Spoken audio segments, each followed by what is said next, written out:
nearly 8,000 flights across the country have been delayed today after a critical FAA system failed in the early morning hours.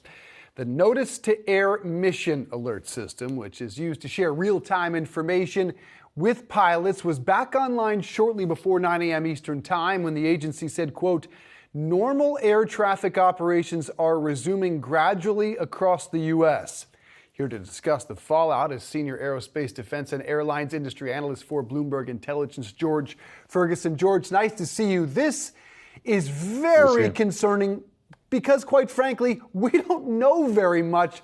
The federal government hasn't really given us an explanation, so I'm left to ask you your theory remaining out there as a possibility of a hack. Yeah, so I guess we've heard the federal government say it's not a hack. I would tend to want to believe them. These systems, a number of them, they are always trying to upgrade their older systems that have been migrating over the decades. And so my guess is probably related more to maybe some migration, some adjustments. I think it's probably more of that than a hack or something else. So, George, clearly massive issues here at hand. Certainly, we need to see an upgrade here in the system. Talk to us just about what that entails and how long something like that would typically take. Well, I mean, this is something you're not going to fix, in months. It's going to be, again, my guess is that this is a system that's been migrating for decades, and it's going to continue to migrate over time. You fix parts of it that don't work well. Some of the noise I've heard from the marketplace is, in fact, that maybe there was some recent changes to the NOTAM system, and they could have been the reason why it went down today. And I think you have to remember, too, the NOTAM system is something where, information is put in from around the nation, from flight service centers, about problems that, there might be closed airspace or equipment at an airport that may be inoperable, that would make flight a little less safe. And so it's got to be collected from around the country, brought to a repository, and then sent back out around the country to pilots that will be flying to those locations. So it's a pretty complex system. And my guess is that out of an abundance of caution, they probably shut the whole system down because you want to make sure it's all working, because you don't want to miss one little piece. You could have, again, sort of an unsafe flight. You don't want that. I'm sure it was disconcerting, to say the least, for passengers aboard flights that were seeing what was happening, a ground stop, and told, hey, you can land, no problem, but no planes can take off. Why is that? Well, I mean, I think, obviously once you're in the air, you can't stop the flight. And so then that's a function of just bringing that airplane back into an airport.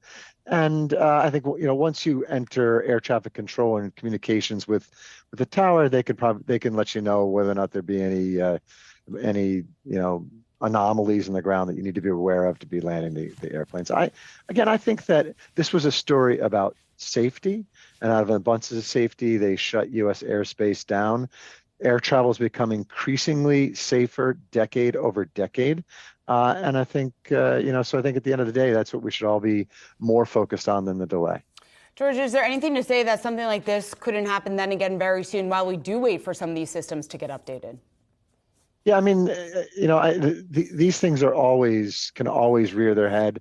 And look, we saw some problems at airlines, over the Christmas holiday at Southwest, where a system broke down. They're always working on them. They're always fixing them. So there could be more in the future. I would bet that we're going to have plenty of, sort of challenges in the business in 2023.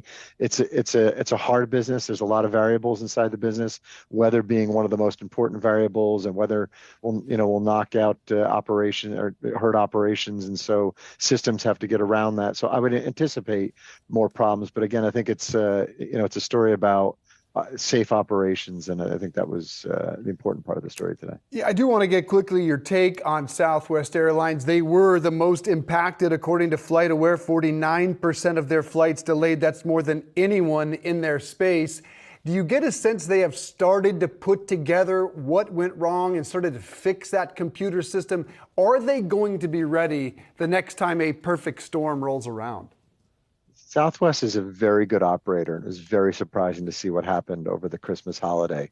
I am absolutely sure they're working hard to make sure that doesn't happen again. They're one of the largest airlines in the country, so it's no surprise that they were one of the most affected from this outage. But I guarantee you they're working on that problem, and I guarantee you it will get better. Certainly a story that we are going to continue to follow. George Ferguson, thanks so much for joining us here.